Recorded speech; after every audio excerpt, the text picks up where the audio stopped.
মাটির গন্ধে মানুষের আশায় নতুন দিনের পথ চলা শুরু মাতাবাড়িতে। উন্নয়নের ছোঁয়ায় ধীরে ধীরে বদলে যাচ্ছে এলাকার চিত্র। আর সেই পরিবর্তনের কেন্দ্রবিন্দুতে রয়েছেন জনপ্রিয় বিধায়ক অভিষেক দেবরায়। মাতাবাড়ি বিধানসভা এলাকায় গত কয়েক বছরে একের পর এক উন্নয়নমূলক উদ্যোগ বাস্তবায়নের মাধ্যমে সাধারণ মানুষের আস্থা অর্জন করেছেন তিনি। যোগাযোগ ব্যবস্থা থেকে শুরু করে অবকাঠামো উন্নয়ন প্রতিটি ক্ষেত্রেই তার সক্রিয় ভূমিকা নজর কাড়ছে। এই ধারাবাহিকতা এবারে বড় পদক্ষেপ হিসেবে Udaipur rail station approach road নির্মাণে প্রায় ৩ কোটি টাকা বরাদ্দ করা হয়েছে। বুধবার সকালে শুভভূমি পূজার মাধ্যমে এই গুরুত্বপূর্ণ প্রকল্পের সূচনা করেন বিধায়ক নিজেই।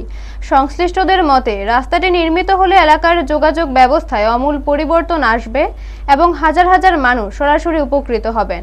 অনুষ্ঠানে উপস্থিত ছিলেন ভারতীয় জনতা পার্টির গোমতী জেলার সম্পাদক উত্তম দে, মাতাবাড়ি পঞ্চায়েত সমিতির চেয়ারম্যান শিল্পী দাস এবং মণ্ডল সভাপতি বিশ্বজিৎ মারাক সহ অন্যান্য নেতৃবৃন্দ। এই প্রকল্পের বিশেষ গুরুত্ব রয়েছে ধর্মীয় পর্যটনের ক্ষেত্রেও।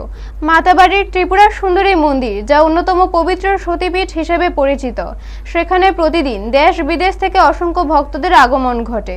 নতুন অ্যাপ্রোচ রোড চালু হলে রেল স্টেশন থেকে মন্দিরে পৌঁছানো হবে আরও সহজ, দ্রুত ও নিরাপদ, যা ভক্তদের জন্য বড় স্বস্তি বয়ে আনবে। এলাকাবাসীর কথার চেয়ে কাজে বিশ্বাসী, এই মনোভাব নিয়েই এগিয়ে চলেছেন বিধায়ক অভিষেক দেবরায়। তার উদ্যোগে মাতাবাড়ি আজ উন্নয়নের নতুন দিশা দেখছে। আর খুব শীঘ্রই এই অঞ্চল রাজ্যের অন্যতম গুরুত্বপূর্ণ কেন্দ্র হিসেবে আত্মপ্রকাশ করবে বলেই মনে করেছেন অনেকে। ব্যুরো রিপোর্ট, নিউজ তৎকাল 24। মাতাবাড়ি বিধানসভার সমস্ত ছোট বড় যে কোনো কাজ হলেই এটা একটা আমরা ভূমি পূজনের মাধ্যমে সেটা শুভারম্ভ হয়। কারণ আমাদের সনাতনী কালচার হিসাবে যে কোনো শুভ কাজ করতে গেলে আমরা পুজো পার্বণ দিয়ে শুরু করি। তো এটা দীর্ঘদিনের দাবি ছিল, কারণ রেলওয়ে স্টেশন থেকে আমাদের মন্দিরে যাওয়া বা ন্যাশনাল হাইওয়ের সঙ্গে আমাদের যে রেলওয়ে স্টেশন যোগাযোগের মাঝখানে প্রায় 800 থেকে 900 মিটার, এই জায়গাটা একদম সরু, দুটো গাড়িও পাস হয় না। তো ভারতবর্ষের এরকম কোনো রেলওয়ে স্টেশন নেই যেখানে দুটো গাড়ি একসাথে যায় না। অমৃত রেলওয়ে স্টেশনে এটা ঘোষণা করা হয়েছে, প্রায় 32 কোটি টাকার কাজ হচ্ছে। এবং এখান থেকে এখন আমরা মাতাবাড়ি স্টেশন থেকেই আমরা কলকাতা বিভিন্ন জায়গায় আমরা যেতে পারি। তো এটা সম্প্রসারণের দাবি দীর্ঘদিন ধরে ছিল।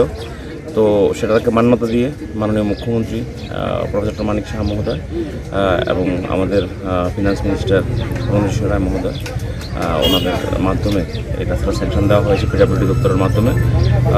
স্যাংশন আছে প্রায় 3 কোটির কাছাকাছি, 2 কোটি 70 টেন্ডার হয়েছে। তো বাকি যদি আরও লাগে তাহলে সেটা হবে আরআইডিএফের মাধ্যমে।